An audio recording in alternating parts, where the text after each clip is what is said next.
ಹಾಸ್ಟೆಲ್ನಲ್ಲಿ ಅವ್ಯವಸ್ಥೆ, ವಿದ್ಯಾರ್ಥಿನಿಯರ ದಿಢೀರ್ ಪ್ರತಿಭಟನೆ. ರಾತ್ರಿ ಊಟ ಬಿಟ್ಟು ರಸ್ತೆಯಲ್ಲಿ ಕೂತ ವಿದ್ಯಾರ್ಥಿನಿಯರು.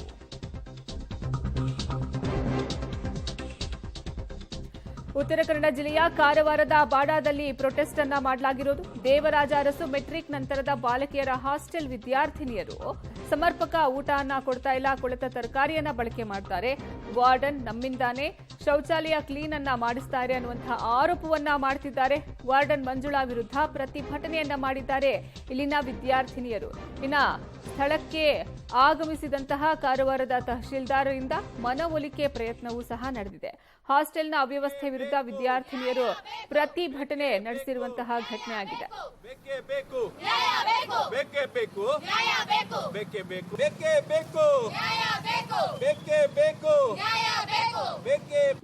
ಒಂದೊಂದ್ ದಿವಸ ಅನ್ನನೇ ಬೇಯಲ್ಲ, ಅನ್ನ ಬಾಯಿಲ್ ಹಾಕ್ಲಿಕ್ಕೆ ಬರಲ್ಲ, ಊಟ ಮಾಡಿದ್ರೆ ಹೊಟ್ಟೆ ಕುಟ ಕುಟ ಅನ್ನತ್ತೆ.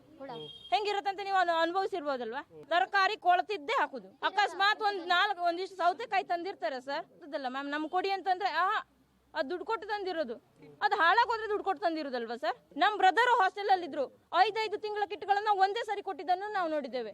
ನಾವು ಕಿಟ್ ಕೊಡುವಲ್ಲಿ ಒಂದು ದಿವಸ ಲೇಟ್ ಆದ್ರೆ ಇಲ್ಲ ಕಿಟ್ಟಿಲ್ಲ, ಕ್ಲೀನಿಂಗ್ಸ್ ಎಲ್ಲ ನಾವೇ ಮಾಡುದು. ಒಂದು ಗ್ಲೌಸ್ ಕ್ಲೀನ್ ಮಾಡಿ ಅಂತ ಹೇಳ್ತಾರೆ, ಒಂದು ಗ್ಲೌಸ್ ಸಹ ವ್ಯವಸ್ಥೆ ಮಾಡುದಿಲ್ಲ ನಮಗೆ. ಒಂದು ದಿವಸಕ್ಕೆ 3 ಲೀಟರ್ ಮೊಸರು ಬರುತ್ತೆ ಸರ್, ನಮ್ಗೆ ಇನ್ಫಾರ್ಮೇಶನ್ ಪ್ರಕಾರ. ನಮಗೆ ಕೊಡುದು ಬರೀ ಒಂದು ಅರ್ಧ ಲೀಟರ್ ಮೊಸರು. ಲೋಕಾಯುಕ್ತರು ಬಂದಾಗ ನಾವು ಒಳ್ಳೆ ಮೊಸರು ಕುಡ್ದಿದ್ವಿ. ಹಿಂದಿನ ಬುಧವಾರ ಸರ್ ಇಡ್ಲಿ ಮಾಡಿದ್ದಾರೆ, ಬೆಳಿಗ್ಗೆ ಇಡ್ಲಿ ಮಾಡಿದ್ದಾರೆ, ಸಾಂಬಾರ್ ಅಂದ್ರೆ ತೆಳ್ಳಗಿದೆ, ಮಧ್ಯಾಹ್ನ ಅದೇ ಸಾಂಬಾರಿಗೆ ಒಂದ್ ಬಕೆಟ್ ನೀರು ಒಯ್ದು ಅದನ್ನೇ ಹಾಕೊಟ್ರು. ಹೇಗೆ ಊಟ ಮಾಡ್ಬೋದು ಸರ್? ಉಪ್ಪಿರಲ್ಲ, ಹುಳಿ ಇರಲ್ಲ. ಅಧಿಕಾರಿಗಳು ಬಂದ್ರೆ ಮೇಲ್ಗಡೆಯಿಂದ ಅಕ್ಕಂದ್ರು ಸಿಬ್ಬಂದಿಗಳು ಅಡಿಗೆ ಮಾಡ್ಕೊಂಡು ಬಂದ್ ಕೊಡ್ತಾರೆ. ಇಲ್ಲಿಂದ ಈ ಸಿಬ್ಬಂದಿಗಳು ಯಾಕೆ ಅಡಿಗೆ ಮಾಡಲ್ಲ?